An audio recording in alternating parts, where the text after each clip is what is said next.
Hi, this is Carrie Brownstein. This is DJ Premier. This is Darren Aronofsky. You got the RZA right here. Rose McGowan. Radiohead. Aisha Tyler. Tribe Called Quest. Fred Armisen. Prince Paul. Javier Munoz. Seth Meyers. Frankie Cosmos. Flying Lotus. Hi, we're Chaim, and you're listening to the Talkhouse Podcast.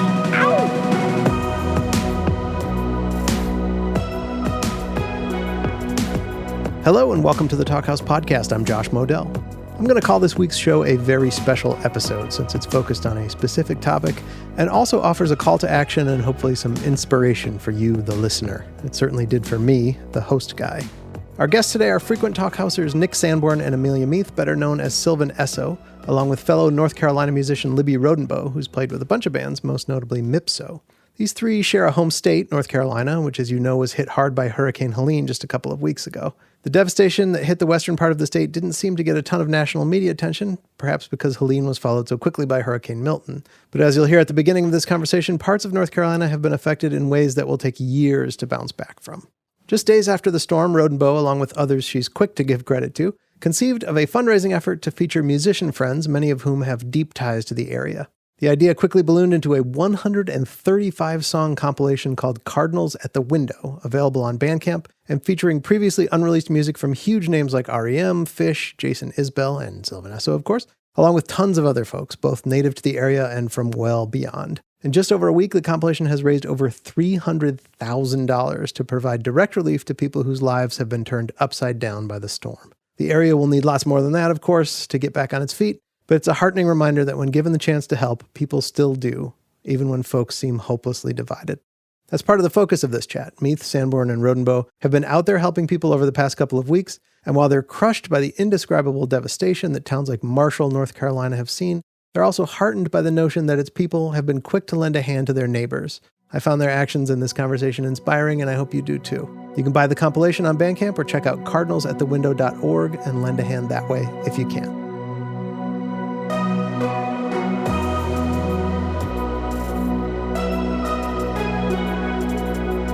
Hi, Libby. Hi, guys. Hello.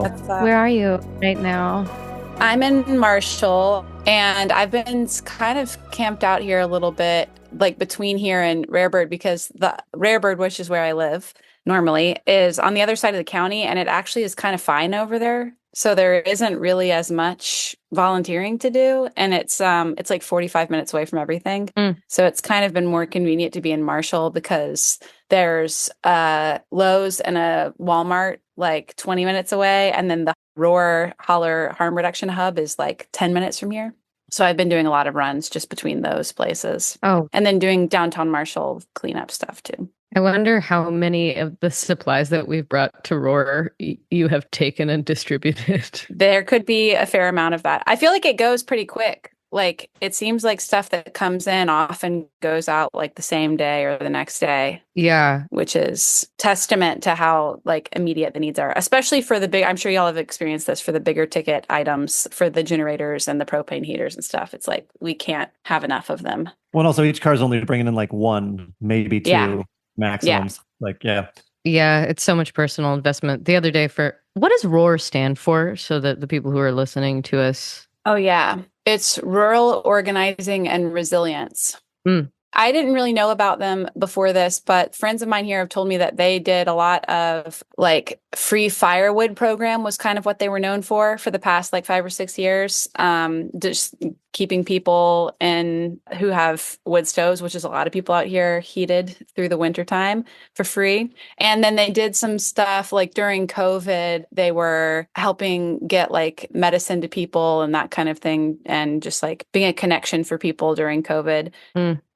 They've been doing a bunch of cool stuff. Such a cool group of people. Yeah. I feel like there hasn't been a time we've stopped there where I haven't like gotten in a long conversation with somebody. Yeah.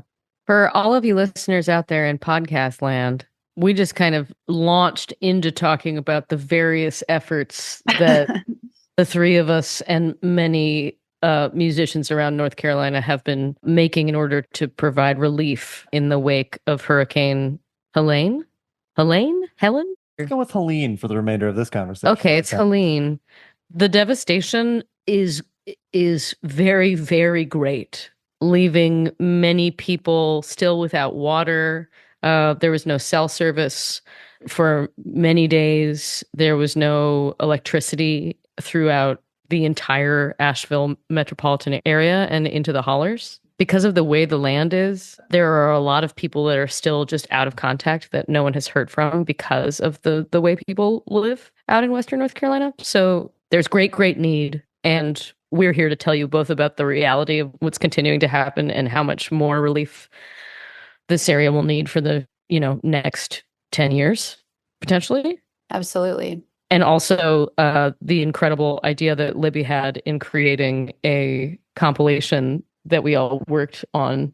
I barely worked on it. Segways, Sam over here. Nice work. Honestly. Excellent redirect.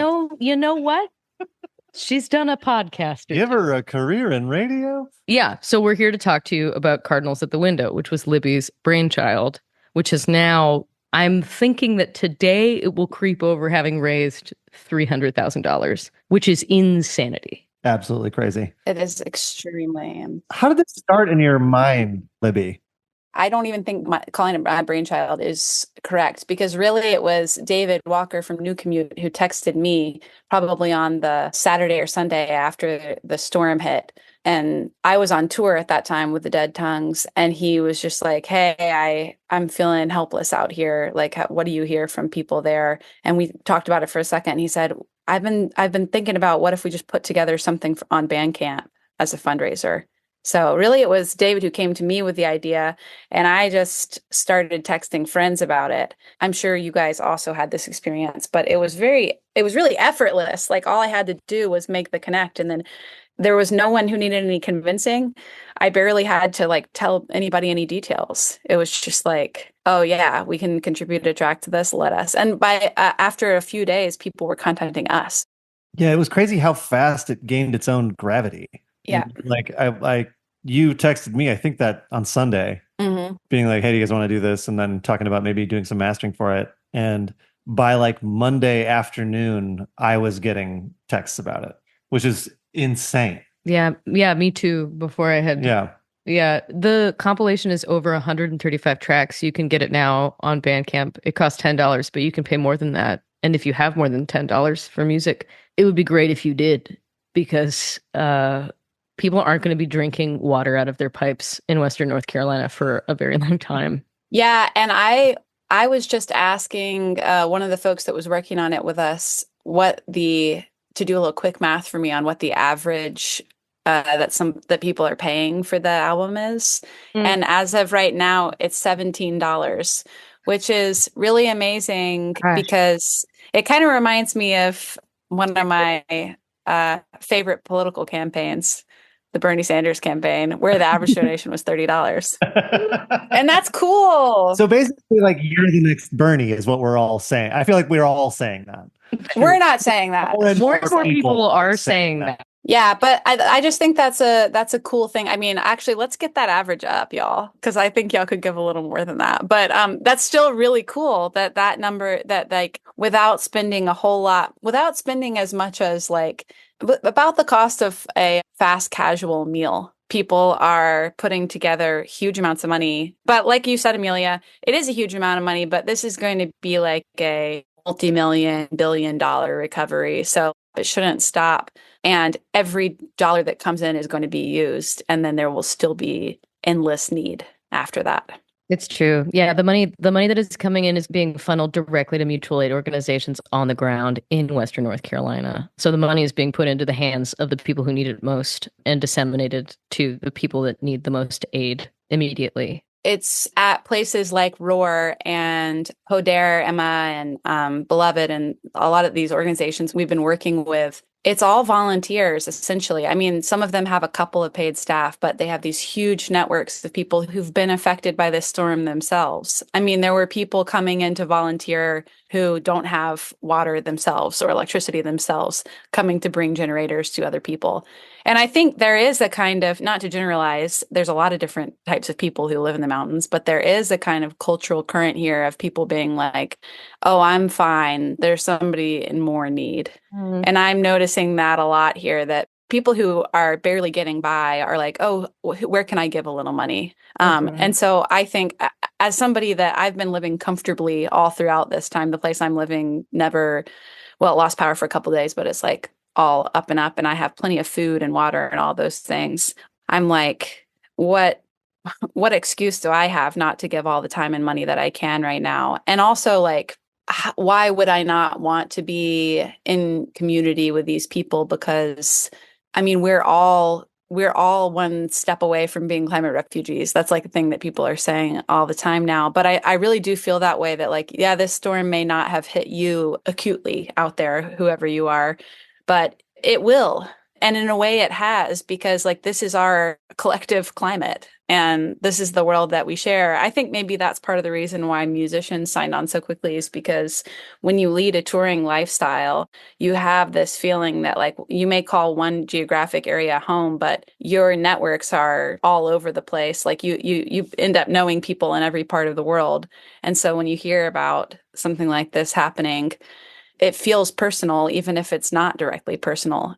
Yeah, I'm so grateful to touring in general for giving me that feeling of a vested emotional interest in so many places around the world. I think it makes all of these crises really feel very like personally resonant when it's a place that we've been so many times and like have friends and know, I see that angle of touring and like the idea of like a musician's lifestyle is such a gift now, especially in times like this where it's like getting the calls of all these people who are signing on, like Fish and REM, and like, it's just like clearly we are all in the same boat, and like that shared understanding is so profound. I can feel that starting to spread to people who don't do this for a living, that feeling of like, oh, this is like we're all kind of on the same team. And having a hurricane affect the mountains this way, affecting like the Appalachians this way, I think there's been some shock factor to it for people. I mean, this has been circulating a lot on the internet in the since the hurricane, but there were literally a slew of articles in the New York Times and whatever talking about how Asheville is a climate haven or a climate refuge. And I think like there could not be a clearer showing now that there's no such thing as a climate refuge or a climate haven. It's the climate. It's everywhere by definition.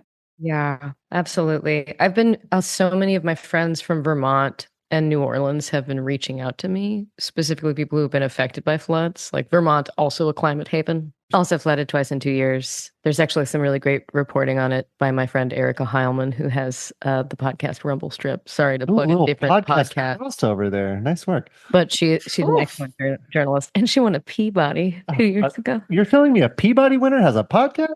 100%. It must be 2024. But it's been amazing to feel like a community. Nick and I live 3.5 hours away from Asheville. We were simply involved, one, because many, many people that we love are there, and also because it's in our state, and because it feels, the floods are getting closer and closer, y'all. But the community around people who have been affected by flood, have been affected by hurricane, reaching out to me, and just, it's as if it's like an unknowable thing that something you can't understand until you're in it. And that's just the community of people who understand this is going to get bigger and bigger and bigger and bigger. It's also, that was I think a profound thing for me, just even when we made our first trip to Marshall, was my immediate sense was like, oh, there's no way a picture could do this justice. It's like trying to take a picture of the moon. You can't feel it through your phone. It's so devastating and profound that, like, of course, the people who who've been through it are the first ones reaching out, because it's like, there's that sense that like, you can't convey the weight of the reality on the ground through an image. I've never like walked through a town Marshall's a town that I've spent a lot of time in, and only weeks prior had been a place where every storefront was open, and there was a coffee shop and a bar and a natural food store and a lot of people's houses, and people were always on the street. And over the course of a day, it has become a ghost town. I mean, that's the only thing I can compare it to. Every single place is gutted and coated in toxic sludge and feels extremely uninhabitable. It's very dramatic.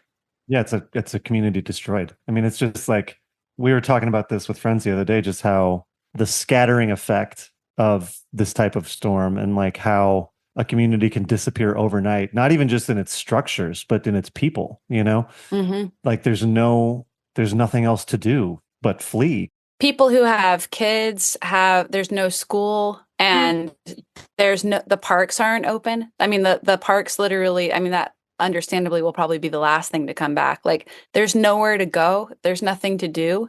A lot of people don't have power, so they can't charge up the iPad.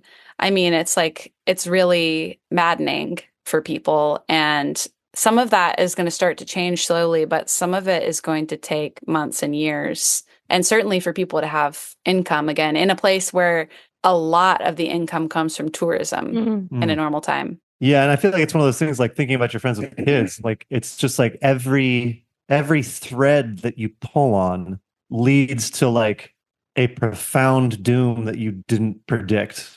Like on day, what was it, like the Tuesday afterwards or something, I got a text from a friend of mine who has cancer, and she was just like, hey, is there any way I can come crash in the Triangle? Like I've had to be off my cancer meds for 4 days because like everything's shut down.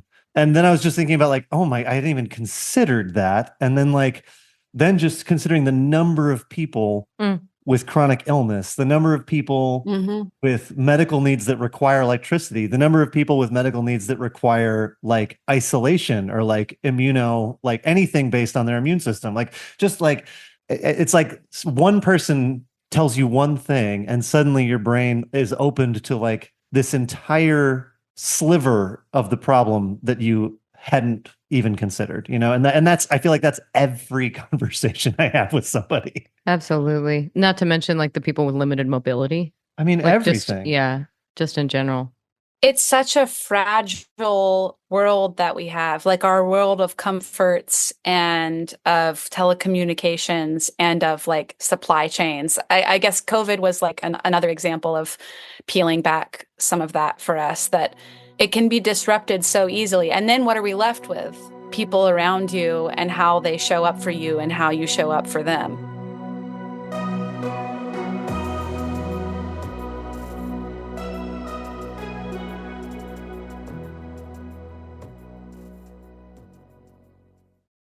I can't believe how good people are being to each other and what kind of like latent capacity for taking care of each other is revealed in a moment like this. And it actually is kind of heartbreaking because it shouldn't take all this death and destruction, but how can we access that? That question has been just like fluttering around in my mind the last week or so, is like, okay, how do we get it so that there's free hot meals in every gas station parking lot all the time? Like how do we make it so that we're all checking on each other and smiling at each other in the street every day? We have it within us. I don't know how we get there, but maybe maybe that's the upside of this like horrible era of ecological collapse that we find ourselves born into, is that with every manifestation of it,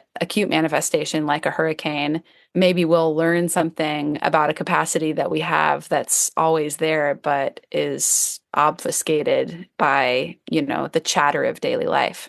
Capitalism. The minute the ability for capitalism to function went away, everybody stepped up and filled the gaps and made it obsolete. Yeah. I mean, it's just that is one of the most beautiful things about being there, I think, right now, is just like watching people work for each other and like everybody seeing themselves as having a role within the community to play in a way that is outside of that entire system is just like very profound and beautiful to watch happen and to participate in.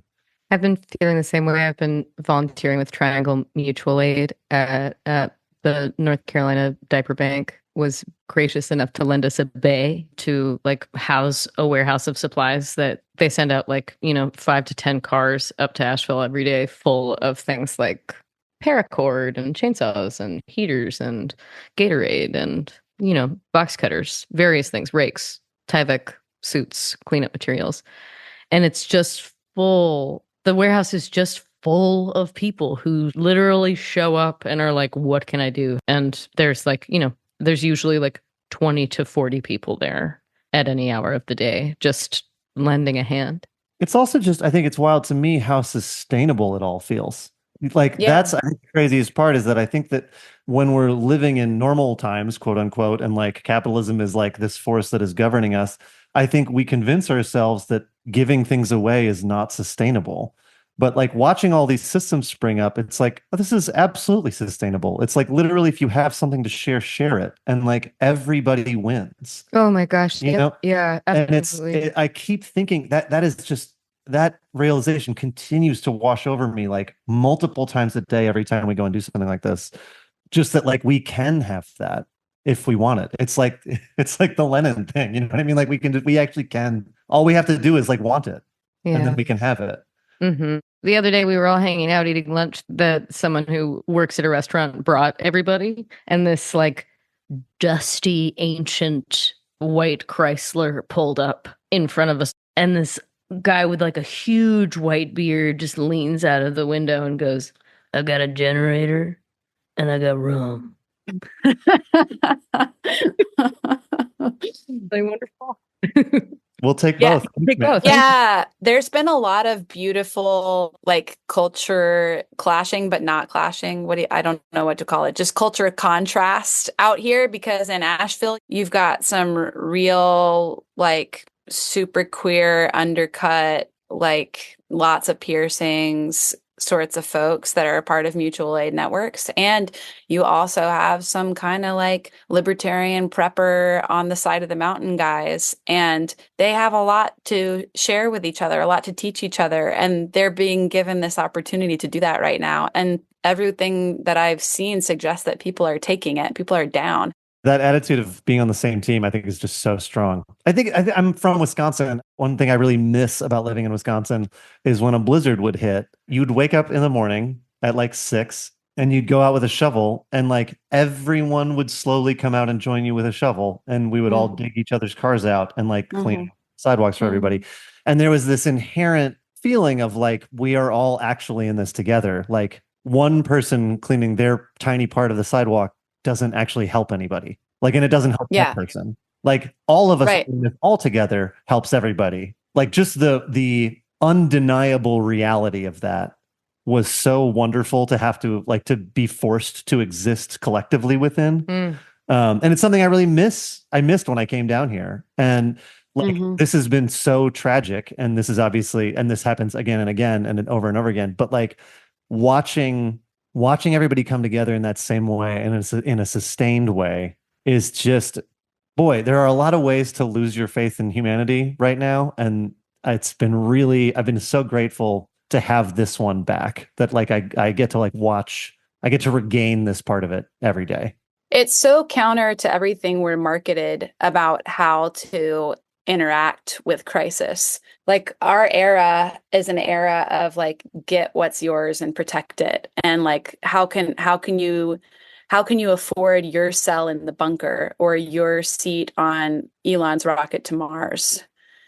And it's like so soulless. Like for what? To go on Mars and be like a like empty-hearted, cryptid, like cyborg that lives on Mars in your lonely, endless lifetime? Why would that be my goal? Why do I want to live if everything sucks and everyone around me is just vacuous? You know, like this is life right here. We have the most beautiful planet that any of us have ever known about. As far as I can tell, it's the most beautiful planet that's ever existed. I don't think we can fix everything, but we can spend our lifetimes working alongside each other. And I don't know what else could make it worthwhile. There's a lot of times where I think progressive ideas can feel very like utopian and pie in the sky, or like, how would this ever come to be? But I got to say, like being on the ground there, it feels like a mass radicalization event. Visiting in Western North Carolina right now, like just watching what is working and more specifically like what is not working, and seeing that is like a shared understanding among everybody there right now. Like people have different reactions to it, but like everybody understands what is working and what is not working. And in that way, I think it's very hopeful.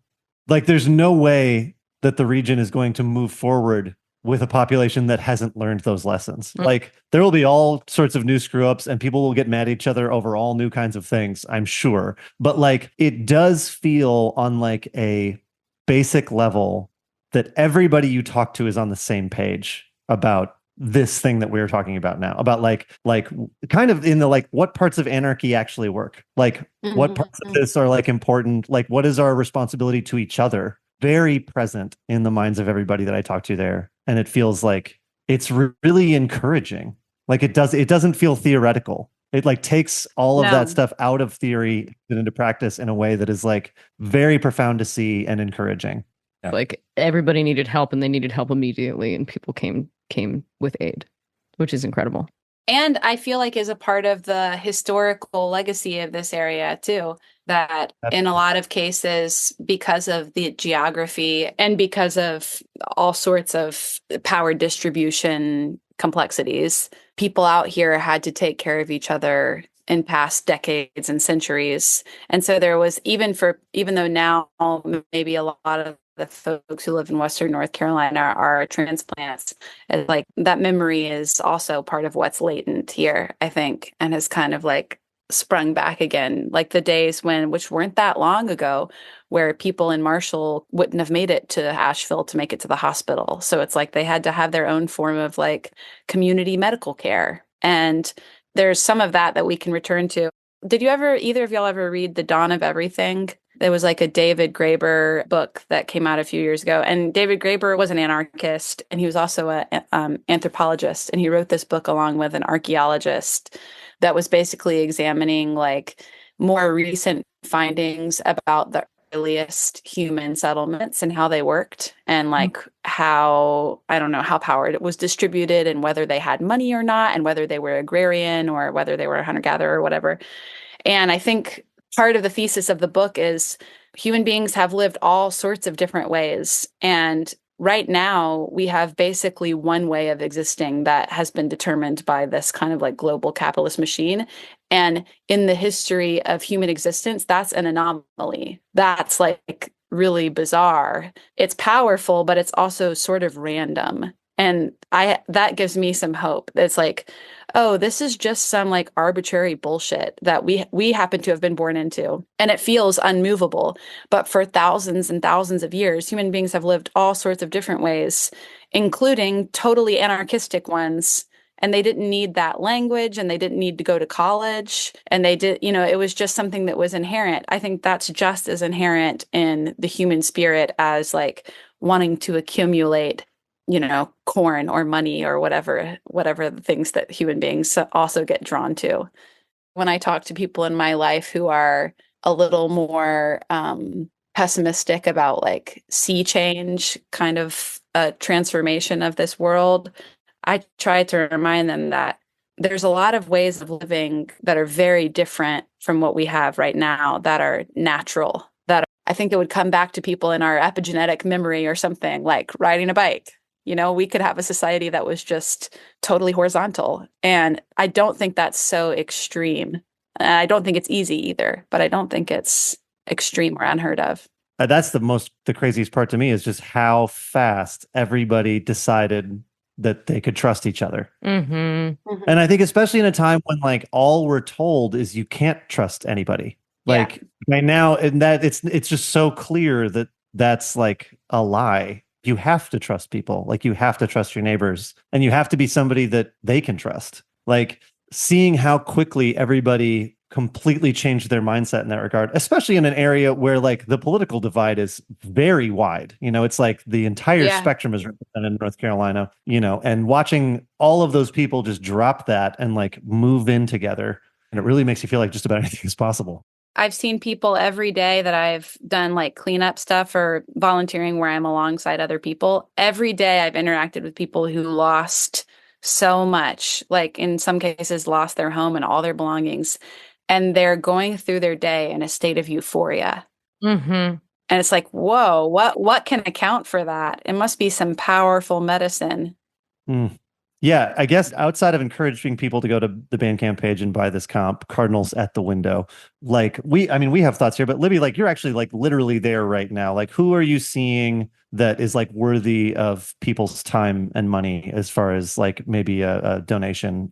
I mean, we've kind of talked about some of them during this conversation and listed them on the Bandcamp, but ROAR, Rural Organizing and Resilience, also connected to Holler Harm Reduction, Matter, Mutual Aid, Disaster Relief, which has a strong connection to Triangle Mutual Aid as well. The beautiful thing is all these organizations are sharing resources as if they're just one communal pool. Mm-hmm. So I've had a few people ask me this question and seem kind of stressed out about all the options. And I say, relieve yourself of that. Whoever you give it to, of any of these names that you see going around, it's like giving to all of them simultaneously. Like everybody's coordinating. If somebody's like, I need a chainsaw, one of the other orgs sends a chainsaw, and it happens like that day. That's a great point, that it's like, it's all the same thing. Pick one that you see has been vetted by somebody that you know and like go for it. Cause it really is all one pot and everybody's sharing everything. So absolutely. There's also Cardinals at the Window itself has two wings. One is the side that is the money from the compilation is going towards. And then on the website, cardinalsatthewindow.org, you can go and donate directly to Cardinals, and that will go towards a artist scholarship wing that people can apply for and potentially receive funds for months to come, hopefully, if enough people donate.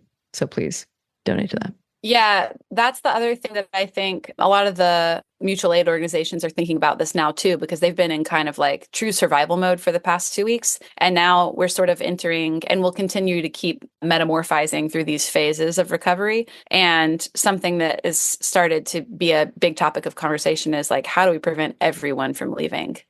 Especially like the vulnerable people, some of them like artists who are part of what is given Asheville and Western North Carolina its national identity, who could barely afford to live here before, frankly, and now maybe don't even have access to housing whatsoever. This has been wonderful. Libby, right. It's always so nice to hang out digitally or IRL. Likewise. Thanks for listening to the Talkhouse Podcast, and thanks to Libby Rodenbough, Amelia Meath, and Nick Sanborn for chatting. If you liked what you heard, please follow Talkhouse on your favorite podcasting platform and definitely search Cardinals at the Window to see how you can help the people of North Carolina. This episode was produced by Myron Kaplan, and the Talkhouse theme is composed and performed by The Range. See you next time.